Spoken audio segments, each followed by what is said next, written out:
Check in with our Weather Authority Chief Meteorologist, Dan Cianca. Hey there, Dan.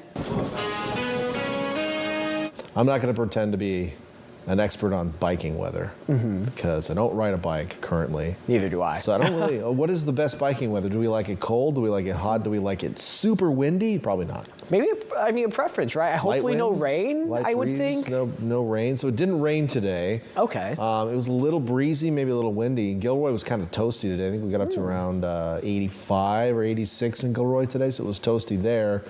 Maybe not the best bike riding weather. You got to watch out for those, those puncture vines? Some people call them what, goat heads? Those nasty things. They can puncture your tires. They get stuck in your flip-flops. Don't want to deal with that. Don't want to deal with that. That's not weather, though.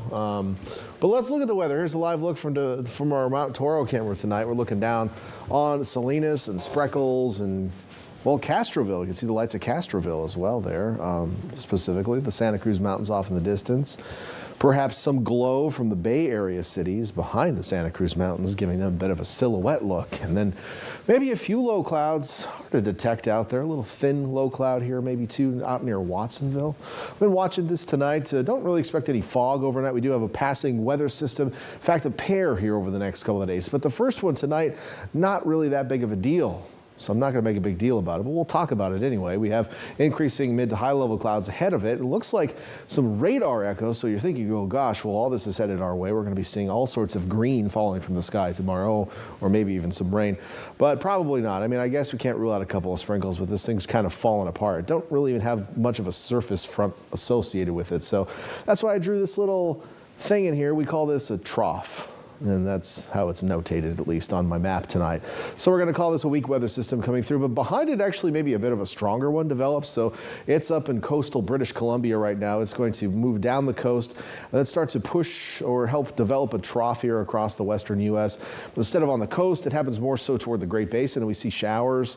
And what's interesting is going to happen is something we like to call in the weather world lee-side cyclogenesis. Right? That's pretty fun. That's actually going to happen in the deserts of Nevada, in the lee of the Sierra Nevada mountain range, by the way. So I actually think that Saturday, we might even see a few severe thunderstorms across the Great Basin.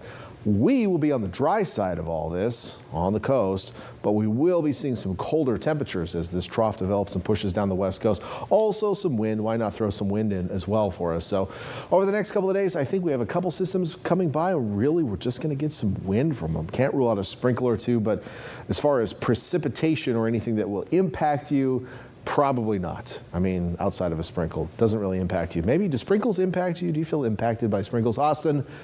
Oh, he's shaking his head. He said he feels impacted by sprinkles.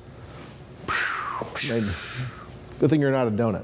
Anyway, high pressure builds in after that. Temperatures are going to head upward as we head into Monday, Tuesday. So actually it's going to be quite a bit warmer next week for most areas, especially inland areas. So if you like the heat, we've got some of that coming for you.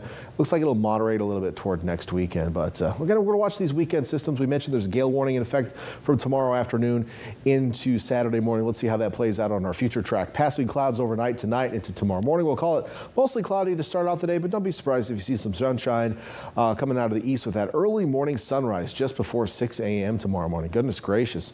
Tomorrow afternoon, we'll call it partly cloudy as well on the coast, mostly sunny inland.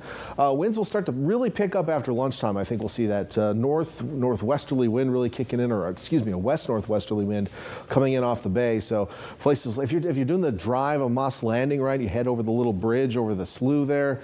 I think the wind could be rocking and rolling tomorrow afternoon through that little stretch. You live in Sand City, you know when the dunes kind of start creeping in on the lanes of traffic on Highway 1? This might be an impact for you tomorrow. So a little bit of wind tomorrow afternoon off of the water. It's going to feel a little cool too. And then tomorrow evening we'll get some partial clearing before a new marine layer begins to develop late tomorrow night into Saturday morning. Let's talk about those Friday temperatures. Here's what I'm expecting out there tomorrow afternoon. Still looking at 70s. In fact, close to 80 up in Boulder Creek tomorrow. Not too bad. Still pretty warm. Santa Cruz 75, 70s in Capitola tomorrow. Nice day on the north side of the bay. You'll be somewhat sheltered from those winds. Much windier toward Marina, Castroville tomorrow afternoon, low 60s. We're upper 60s in Watsonville, Salinas, Hollister mid 70s, still around 80 degrees in Morgan Hill tomorrow. A little bit cooler than you were today in Gilroy. So, if that's better biking weather, cycling weather. Are we having a battle between cycling and biking? I don't want to get in the middle of that. That sounds like a bad idea. On the peninsula tomorrow, I did cool our temperatures out at the points tomorrow. 50s, Pacific Grove and Pebble Beach with that wind off the water. 62 in Monterey tomorrow.